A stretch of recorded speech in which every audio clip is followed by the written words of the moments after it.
Man, we back in this thing. Let's see what Alex Alonso got going on. He says, poetic Flakko still lying on young Ant despite having an LAPD report. This is finna get absolutely barbonicles. Let's get into it. Let's go. I'm Alex Alonso. Hey, Alex. With an S. You could holler at me at Alex Alonso 101 at all social media platforms. You could also drop me an email if you visit Street. If y'all ain't did so yet, make sure y'all say what's up to Alex Alonso. Hit him with an S. Hit him with an S. Hit him with a like. Hit him with a comment. Hit him with a subscribe. Everything he has going on at Street TV. Gangs.com. Click the contact button. You could holler at me over there. But remember when I dropped the probable cause statement in the case of young Ant Hefe? And I explicitly said that do not report on this, do not speak on this if you're not qualified. But I got the probable cause statement by the LAPD in young Ant Hefe's case. It's 3 pages, and I'm going to put a link to a PDF file of these 3 pages below for any of those that want to read it, review it. You guys might want to cover it. But if you're one of those platforms that has been pushing these false narratives, you ain't qualified. I.e. talking about taco stands and all kind of other food flammery, skullduggery, and larceny. Skullduggery and a lot of larceny.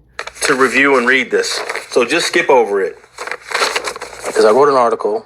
I even put that 3-page statement in the article so people can download it. They can review it. They could give their opinion on it. Which I did download and review, and Alex is pretty on point. Alex is pretty on point. His overall synopsis matched what he said, but a couple more details included. But I don't know. He pretty much hit the nail right on the head, if you ask me. But be accurate. Now you have the document, so there's no excuse for any more misinformation. But I was watching a video of Poetic Flakko. Now that he's looking at my document, now that he's reviewing the probable cause statement, he's trying to separate himself from some of his previous misstatements that he made about young Ant.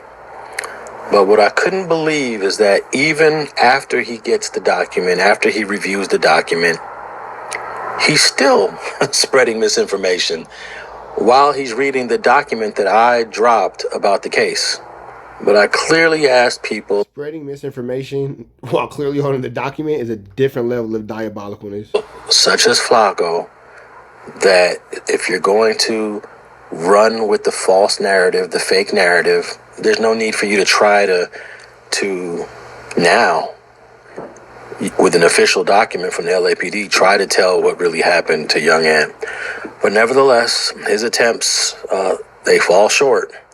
I got a few clips here I want to go through. So let's take a listen to clip number 1. Wait, but since this Ant Hefe statement of probable cause has dropped, have we talked about it yet or no? No, we didn't. So I want you to enlighten me a little bit more, because even when you do, I like when T-Rail just lets Flakko kind of talk his way into a hole. That's pretty good entertaining. Seen an actual tape of Ant Hefe doing anything of that sort that he's okay, gotcha. So let me pull up the statement of affidavit. So first off, I'll break it down for you, right? And if you need to see the actual statement, I'll show it to you. So the police described exactly what took place.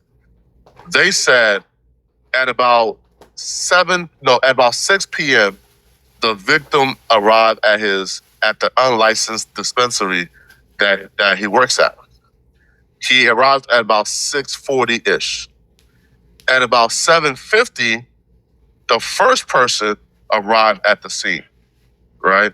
And I think the first person was Theus Irvas, ultimately stole the weed money from the car. Now, the first person, the first suspect arrived at 7:50. That's not what the statement says.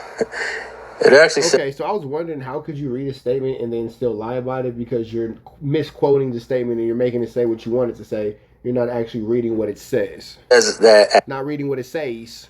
At 6:20, Carl Welch, the victim, pulls up to 6916 Southwestern, which is on the corner of 70th and Western. And that's not the unlicensed dispensary. That's not the weed shop. The weed shop is actually on Florence and Normandy that Carl Welch works for.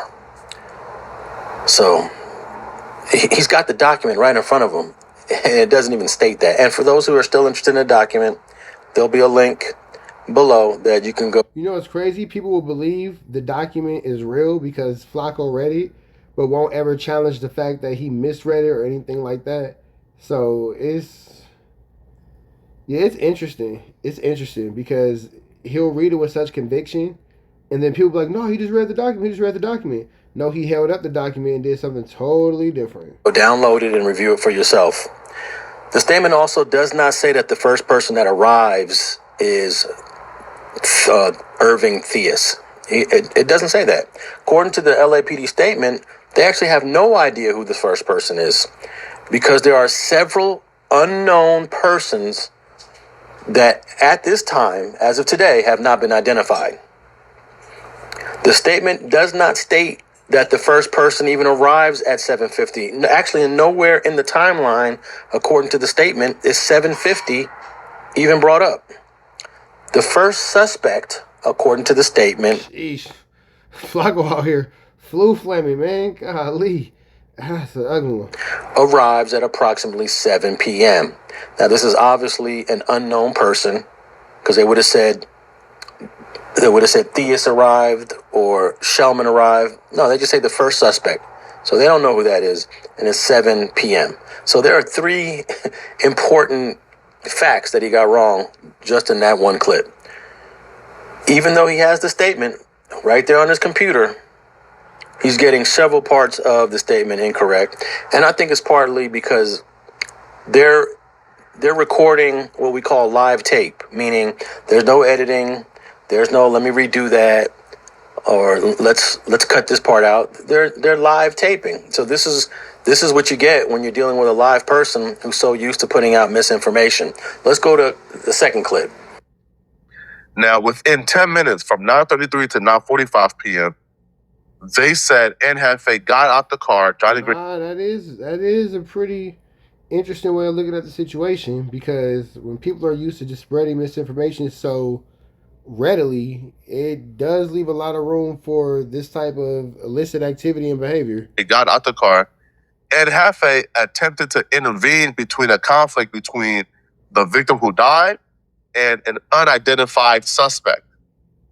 Now, within trying to intervene that conflict, Johnny Gray took off on the victim. Bah!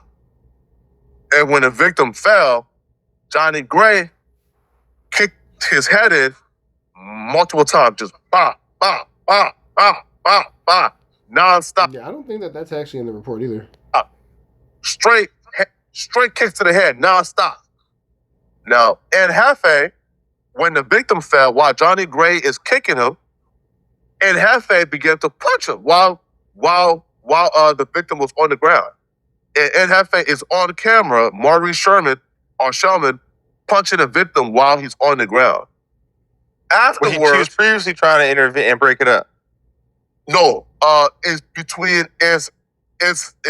a conflict between the victim and an unidentified suspect. So we don't know if they point up and say, "Hey, bruh, chill, leave him alone. We here for our business. You handle this a little later." We don't know, but he intervened between a conflict between a victim and an unidentified suspect. It's unclear if that conflict had anything to do with. He's saying everything so matter-of-factly. Like, he's saying everything so, like, if you didn't know no better, you would think, again, that he's reading from the actual document, not just holding the document and spreading misinformation about what he wishes was actually in the document. The Njefe and Johnny Gray conflict with him. But once Johnny Gray took off, Njefe also joined in and beat him up as well. Wow. That's all I got to say to that. Wow. All right, let me go through this clip really fast. Nowhere in the statement does it say that Johnny Gray took off on the victim Welch, at the point young Ant was trying to intervene. No, it does not say that. The statement does not say that Johnny Gray kicked to the head multiple times. It doesn't say that. It doesn't say that at all. The statement does not say. I wonder if T-Rail will bring up the fact that Alex is now responding to Flakko blatantly misusing and fabricating content based off his investigative research. Say that young Ant was hitting the victim while Johnny Gray was kicking him. Nowhere in the statement does it say that. Now, this is all Flakko's imagination. And here's the worst part of it. This is the worst part of it. Flakko is trying to characterize the part where the statement claims that young Ant was intervening between victim Welch and an unknown suspect. He's trying to make a distinction between this unidentified suspect who had a conflict and the conflict between young Ant Johnny Gray and the victim. He's trying to make it seem like there's two different conflicts here, diminishing young Ant intervening between the victim and this unknown guy. So what Flakko's trying to say is that young Ant was only intervening because he's trying to tell this unknown suspect, hey, we got first dibs on victim Welch. You got to step to the side. And that's what Flakko is trying to say the reason for the intervening is. I don't even understand why Flakko would make up such a flamboyant situation. Like, bro, that's not what is, like, again, the truth is always so interesting. Why do we have to lie? Completely made up. It doesn't say that in the probable cause statement. And he's trying to make it sound as if young Ant and Johnny Gray, they got first dibs at the victim, and this unknown suspect has got to wait. Again, it doesn't state that in the probable cause statement at all. And I mean, who needs enemies when you got friends like Flakko, boy? So that might have went over your head. Yeah, man, Flakko's supposed to be cool, young Ant Hefe. So how the hell did when he originally That's crazy how we ended up at this point. I for sure thought that they were supposed to be homies. said that, but that's kind of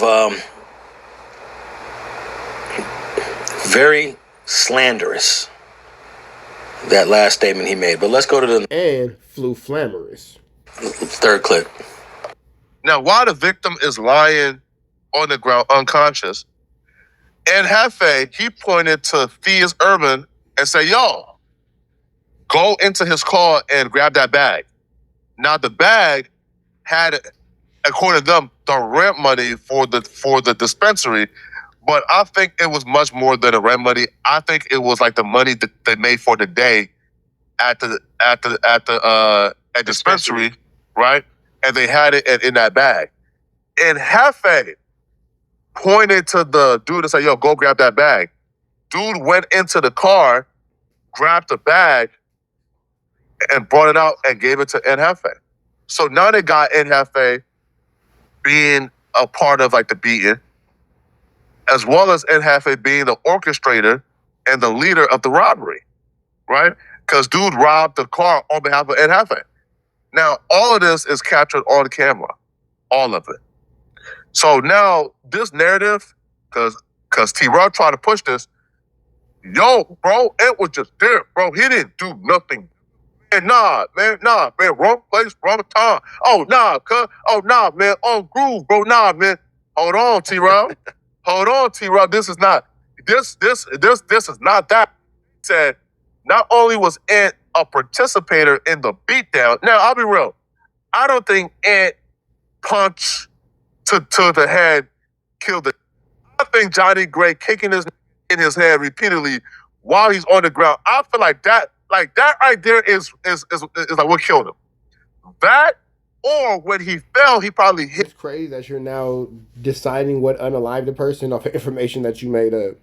Wild. His head when he fell, right? But yeah, Hefe is on camera doing everything they are accusing him of doing. Wow. All right. First of all, young Ant never said to Irving Theus, go grab the bag. That is not in the probable cause statement. As far as we know, there is no audio from the camera that picked up on this incident. That also assumes that young Ant already knew that victim Welch had a bag in the car. That's not in the probable cause statement. That's completely unknown. The LAPD actually never said that the bag was the rent money. The victim's wife told the LAPD that the owner of the...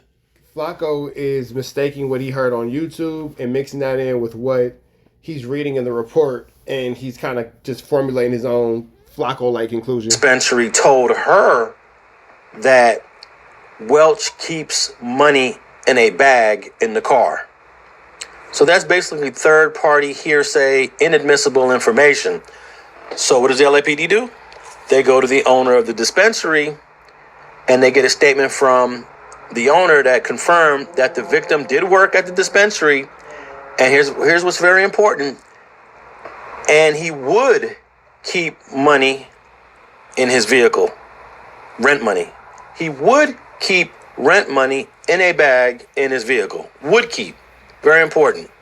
That's the wording in the probable cause statement. Now, if this missing bag was the actual rent money, don't you think the owner of the dispensary would have told the LAPD, yeah, we're missing this month's rent money since Mr. Welch has passed? And the LAPD would have said that it was confirmed by the owner that they're missing rent money. But the probable cause statement does not say anything close to that. Now, here's another... The flockable cause says it, though. The probable cause doesn't, but the flockable cause for sure does. Really damaging part that Flakko is trying to put on young Ant.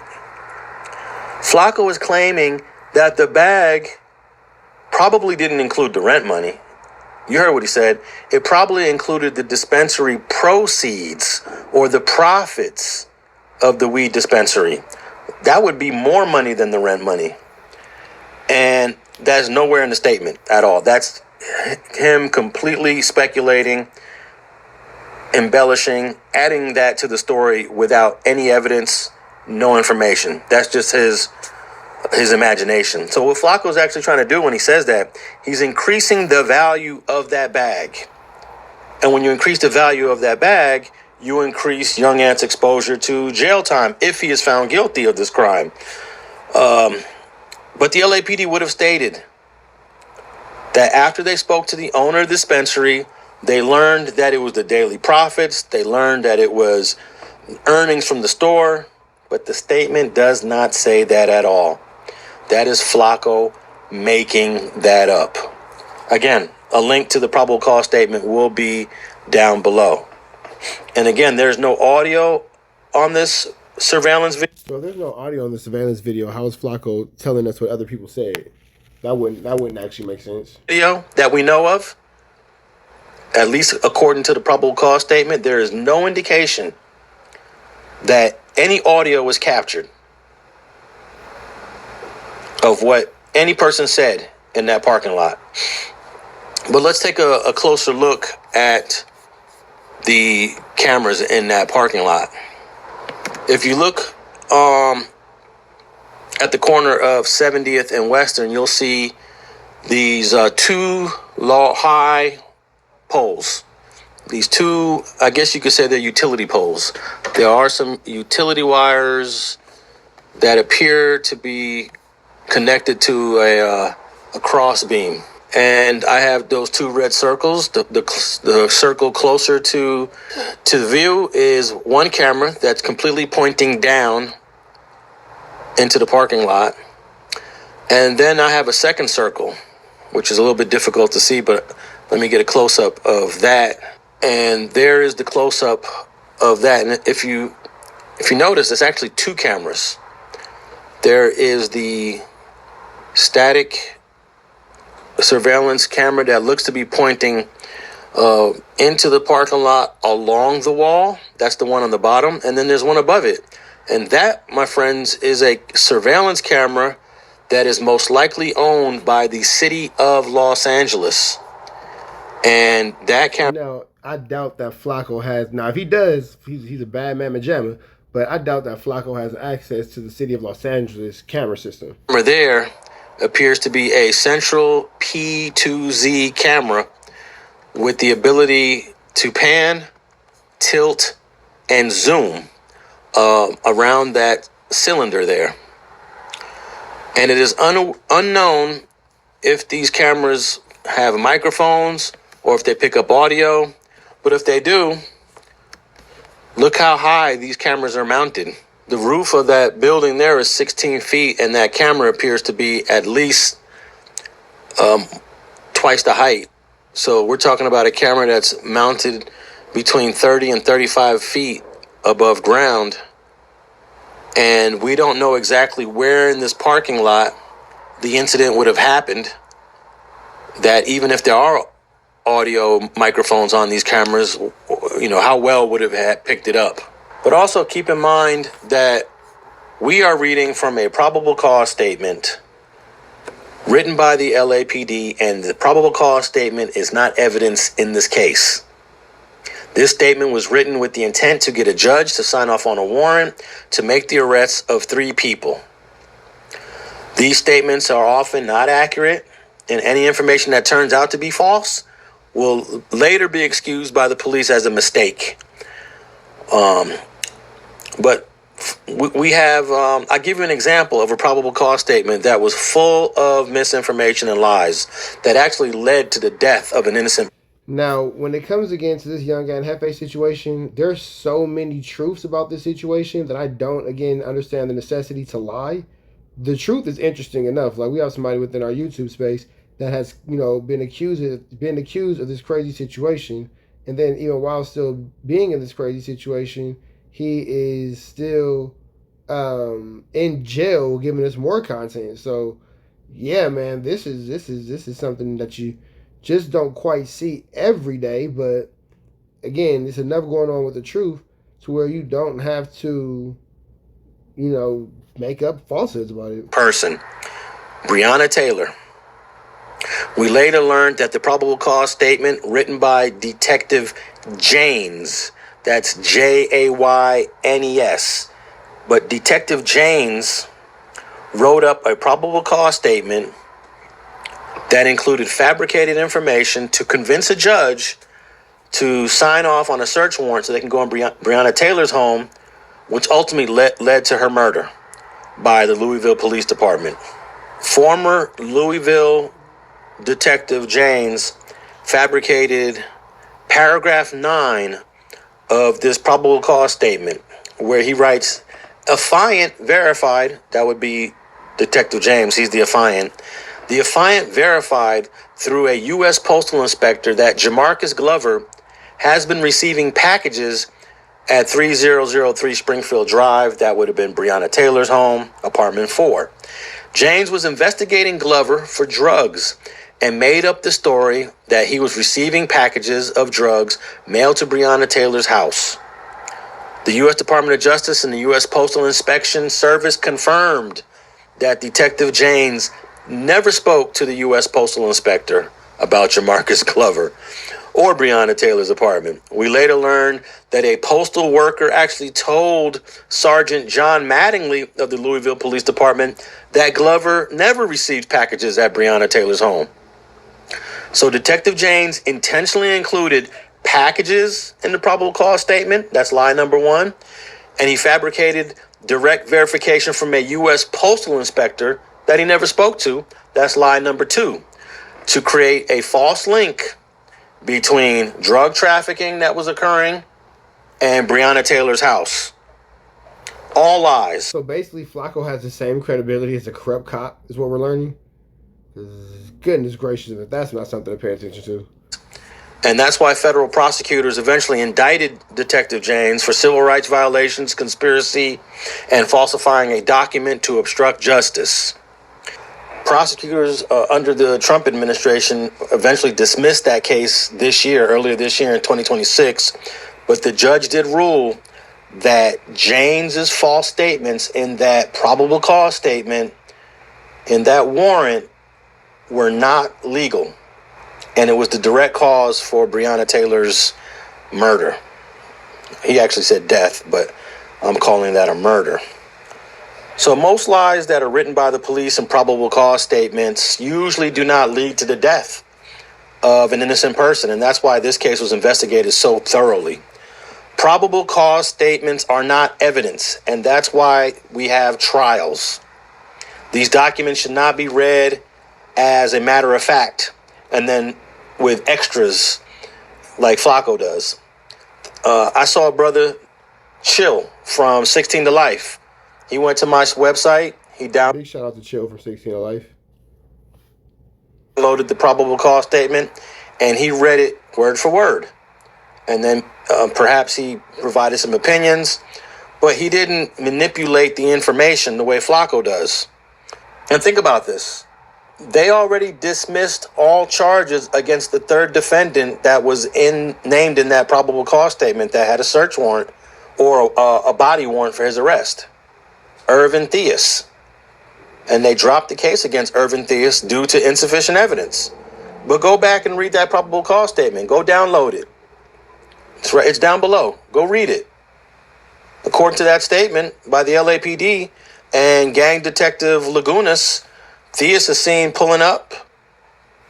He's an identified and documented A-Tray Gangsta Crip member. He is seen speaking with the victim. And according to Flakko, young Ant told Theus, hey, go to the victim's car and go get that bag of money for me. Now, while the victim is lying on the ground unconscious, in Hefe, he pointed to Theus Urban and said, yo, go into his car and grab that bag.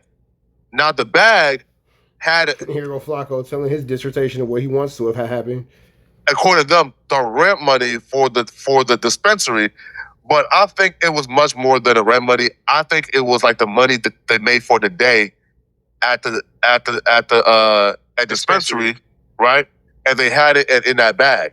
And of course, we know that's not what the statement says. The statement says detective wrote, from video surveillance, it appeared that Irving Theus acted. And I want to just kind of throw back into this again. If you don't know, you can actually go to Alex Alonso's website.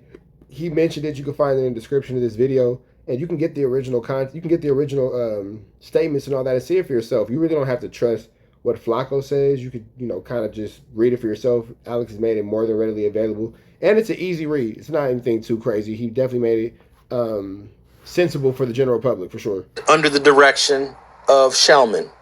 That's all it says. The probable cause statement really made Theus seem like he was a participant, didn't it? Part of the robbery. They gave him $1 million bail after he was arrested. A judge issued a warrant for Irvin Theus, but all his charges were dismissed. Why? Is all this information in the probable cause statement untrue regarding Mr. Theus? Or did they confuse Theus for another person? But they also linked his fingerprints to victim Welch's car. And the gang cop, Lagunas, identifies him as not only an A-Tray Gangsta Crip member, but someone that is committing a robbery on camera. Case dismissed. I wonder why. If he's guilty and he decided to cooperate, they would definitely keep him in custody until the case is over. So I know a lot of people are going to immediately say, oh, he must be telling, he must be cooperating. But then why would they release him? Because if they release him, then he can just disappear and not show up.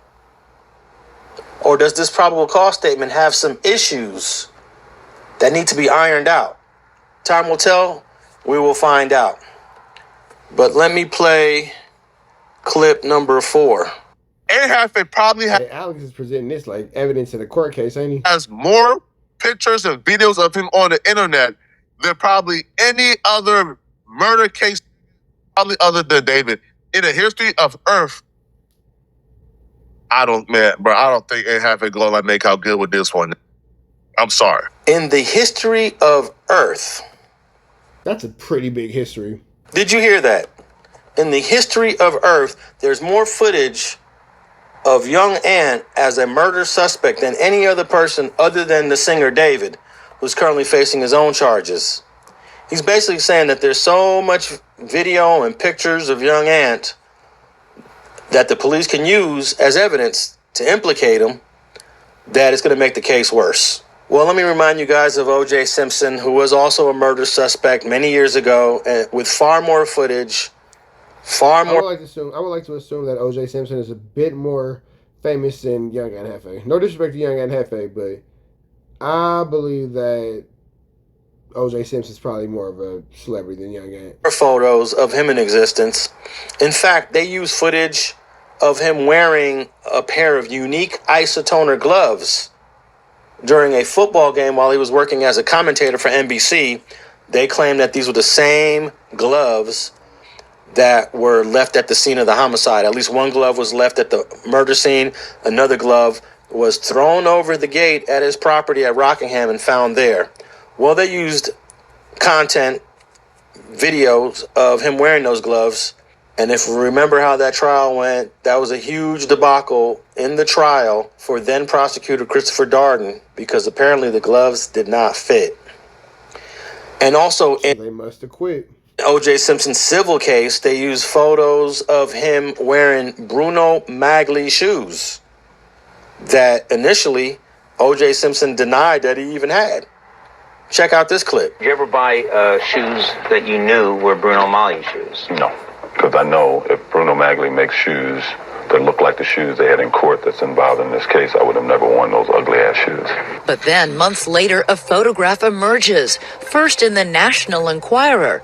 O.J. Simpson He got them ugly-ass shoes on. wearing Bruno Magli shoes at a football game 9 months before the murders. And that is a picture of you looking at Exhibit 1, correct? It appears to be me, yes. Okay. Looking at the close-up of the shoes, do you believe that those were shoes that you owned at that time? No. The killer of Nicole Brown and Ron Goldman left a key piece of evidence at the scene of the crime, a shoe print stamped in the victim's blood. It was a size 12 shoe. And the brand? Bruno Magli. Only 299 pairs of that shoe in that size ever sold. O.J. said he would never wear them ugly-ass shoes, but nevertheless, they got a picture of him wearing them. And we've had other famous celebrities, athletes that have been tried for murder. They had a lot of videos, pictures of them in existence. You have Robert Blake, who was acquitted of killing his wife.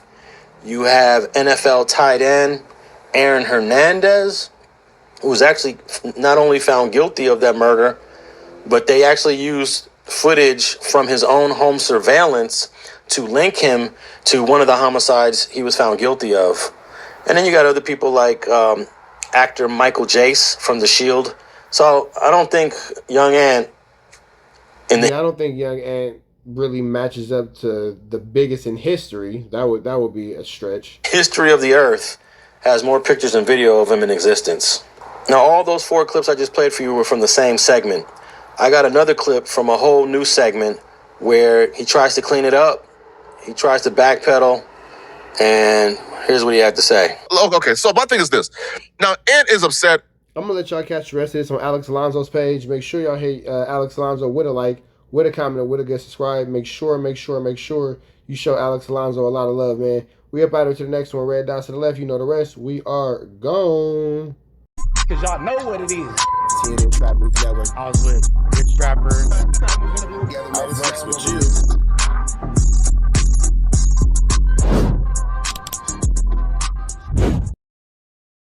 Warning, this video is for satire, educational, and comedy use only. It is not intended to be actual fact, nor is it intended to give real meaning to any of the questions you ponder about late